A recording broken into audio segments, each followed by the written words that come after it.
Now, I want to point one thing out here, though. So each one of you have said the last person that you've been with has been you met through friends. That's exceptionally rare right now, because when you look at the stats, the number one way that men and women meet, of course, is online through Tinder, Hinge, Bumble, that kind of stuff. What's been on the decline is meeting your next boyfriend, maybe your husband, via the church, through your family, through your friends, through school, through work. All of that's been on the decline really since about 2010. And then the one thing that's been spiking, of course, has been online dating. All right. Yeah. So hear me out. I think here's a theory for you. Tell me if I'm wrong about this. The higher the level of attractiveness of the woman, the more likely it is that she will meet that guy through friends, as opposed to the more average woman is going to be the one that is going to be on Tinder. That's going to make those hookups on there. Do you think that's one more time? Do you think that's plausible? The average? Well, so more elite level women, let's just say very attractive women, don't meet men through. They meet them through friends. Clearly, exactly. Yeah, that's exactly my point. Rather than the average woman who is statistically meeting the guys that they're with through Tinder. So I don't think the average woman meets guys through Tinder. I really don't. I still think it's through normal. I've got the stats. You think the average girl? I think the average girl meets guys through social media, through internet. Yeah, okay. So when you count, Instagram, I think if we were to count Facebook and Instagram together, is the number one it's online 10 times more than it would be Bumble, Tinder, and Hinge together. I think Instagram alone would be 10 times more. Just when you look at none of those three dating apps have 1 billion active users. And Instagram has 2 billion. I don't think it's even close. So let me clarify, why am I making this theory here? Is because what I think is a lot of guys see those stats and they see that the average woman is meeting the average guy online.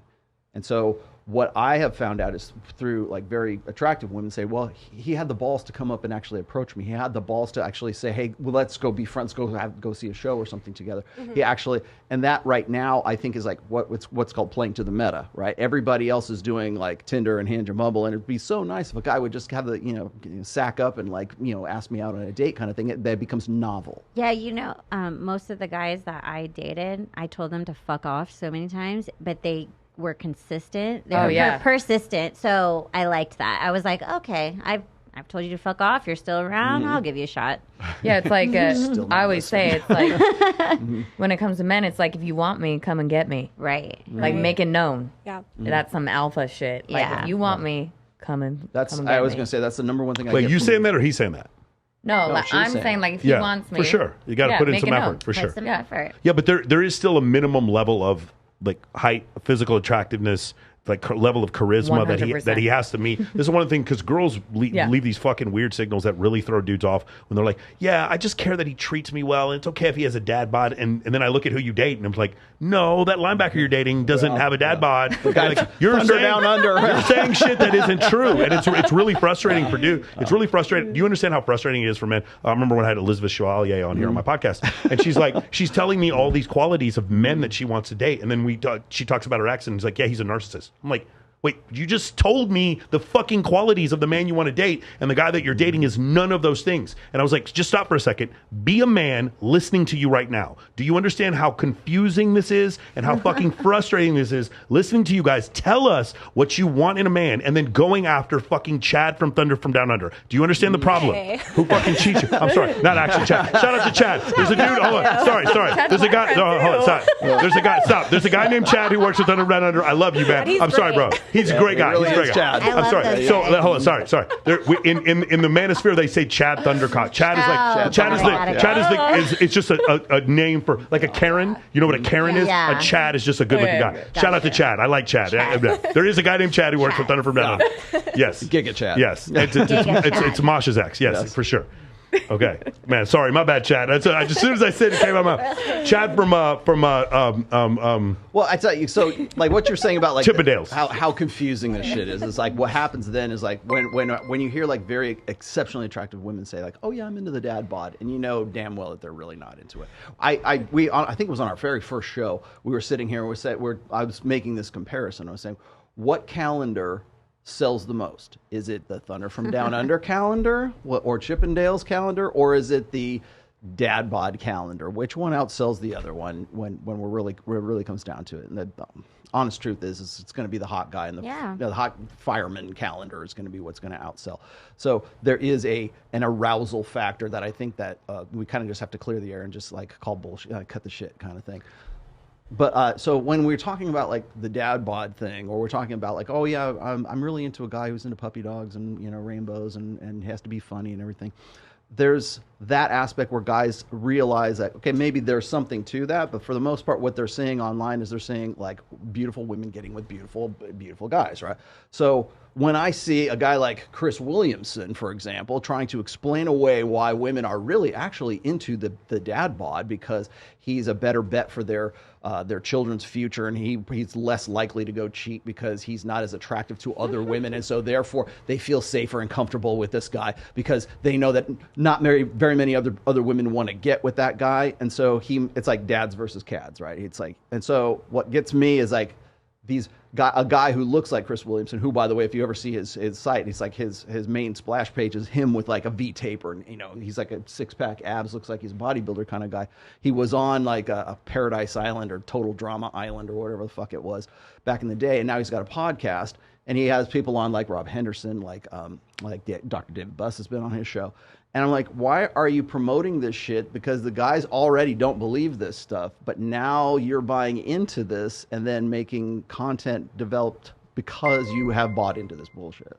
He's bought into the bullshit of not looks money status? Is that what you're saying? No, he's bought into the bullshit that there's actually something to the attraction factor of a dad bod. And so we're going to try to force fit it into like evolutionary psychology to make it work. We talked about this before. What ends up happening is if you were to get pregnant, your pair bonded partner would start to produce what's called prolactin, and he would get fatter because from an evolutionary standpoint, he's going to get less sleep.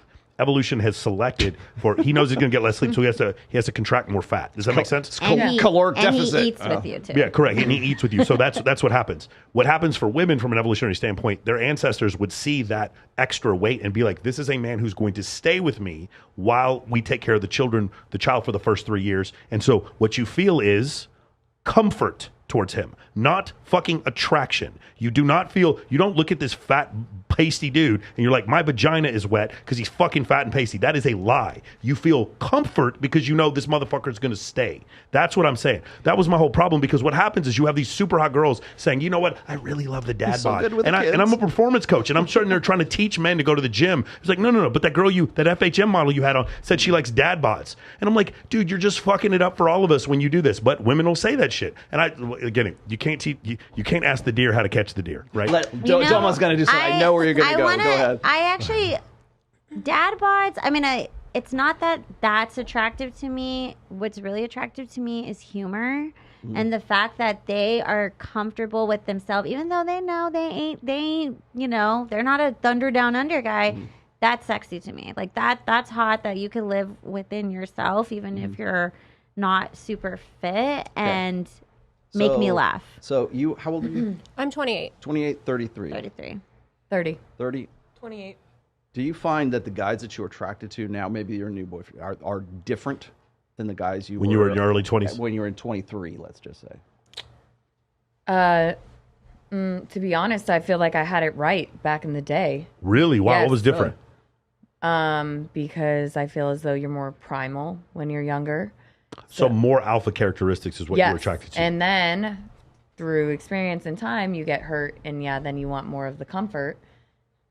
But then at the end of the day, I don't know, the whole You want to be primal again? Yeah, you want to be primal again. The whole ancestor thing that you're talking about. So I feel like back in the day when everything was primal, like, you'd see a man that was working, like men are hunter-gatherers and women, take care of things, stay at home. If I see a man that works hard and that's built, immediately, like my senses are going. Like, if I see a man that works out, it's like my pussy's fucking wet. Yeah. But, like, if I see a man that, again, coming from what I was just with, that I thought I wanted, nothing. Like, I literally went to the doctor because I thought something was wrong with me and that I never wanted to have sex. I never, felt alive. Yeah, no, exactly. Yeah. And so I'm thinking like, okay, something must be wrong with me. And then you meet the right person that does take care of themselves, that is more masculine, that is more alpha. You want to fuck all the time. So I think Yeah, it just depends. And I think that some women get convinced that they do want the beta, they do want the comfort, they don't want to get cheated on. They don't want a man where all the other women are giving him attention and trying to get with him. You know what I'm saying? So you do admit that other women being attracted to him is an attraction trigger for you. Hell yeah. Be the guy that other men want to be and other women want to fuck. Have you changed the men that you're attracted to since your early 20s to right now? I think every person I've ever dated has been completely different. There's not really like a type. Well, I feel like Natty's just on a journey. She's just been. No, really, my whole life has just been a journey. I feel like of it's just figuring been out one what journey. I do It like. started in Yosemite. Seriously. Natty, you got to come back on. You got some stories. I have a feeling you got some fucking stories. Do you feel like the men that to your early 20s, just out of high school to now, do you feel like the men you're attracted to, are you attracted to a different type of man now? Physically, I would say they're all around, like, I have the same, like, physical attraction, like, that hasn't changed, but as far as, like, what I'm looking for personality-wise is completely different. What's the difference? So, like, back then, it was more of, like, I just want somebody to have fun with, who, like, I'm just mainly attracted to, want to have sex with all the time, but now I'm looking for somebody who, like, doesn't make me feel, like, it's kind of sad, but, like, doesn't make me feel like I'm hard to love, like, I'm too much, like, somebody who is very emotionally mature, can handle me, like, at my worst times. Is that part of why, because you understand, so a lot of guys, I would imagine the guy you're with, because you work with him, understands some of the things that you go through better than the average guy who might be like, oh, you're a cocktail server, you're around rich dudes all the time. Oh, he's so secure, it's annoying. Yeah. Okay. So that's you, and you've dealt with the opposite, where he couldn't 100%. Deal with it, right? Yeah. My last ex was like, he was so unhappy that I got wet. He's like, really? So yeah, it's complete like night and day. Yeah. Completely. Yeah, when a man's not proud of you, and when they can't handle how much you're doing for yourself, Yeah. it's the most unattractive thing. Yeah. 100%. There's that quote, and it says you either build with a busy man or you babysit a broke one. Ooh. And that's real ass shit. Domo, have you changed? Absolutely. Yeah. So I was in, like, since high school and stuff, I was in a 7-year relationship before I got into the adult industry, and I had a hot model guy, and I was into those type of guys. Had a little bit of interesting situations that, he had some offers from rich men that I didn't think that I would ever. Oh, time out. Before this goes on, have any of you, the three of you, had to deal with this before? Dudes on the down low? No? With You know- what? But I don't know Guys what that means. Like secretly gay. Oh, no. I mean, maybe, honestly. They were I don't openly know. gay. They were openly gay that you dealt with. You never dealt with that before? No. Have you ever dealt with that? Not openly, but I had suspicions about a couple. Yeah, suspicions. Go ahead. It was traumatizing. Okay. To find that. And so for me, and it was after like the second one that I was like, yo, I can't, especially in LA, But yeah, so I just, things change. And I think now as I'm a mother, like, finding a man who is stable with, financials, mentality, because, I mean, I'm pretty good at taking care of my daughter, but I need someone that knows how to handle that. And then also, I mean, hey, I need some taking care of after I take care of my daughter. So, yeah,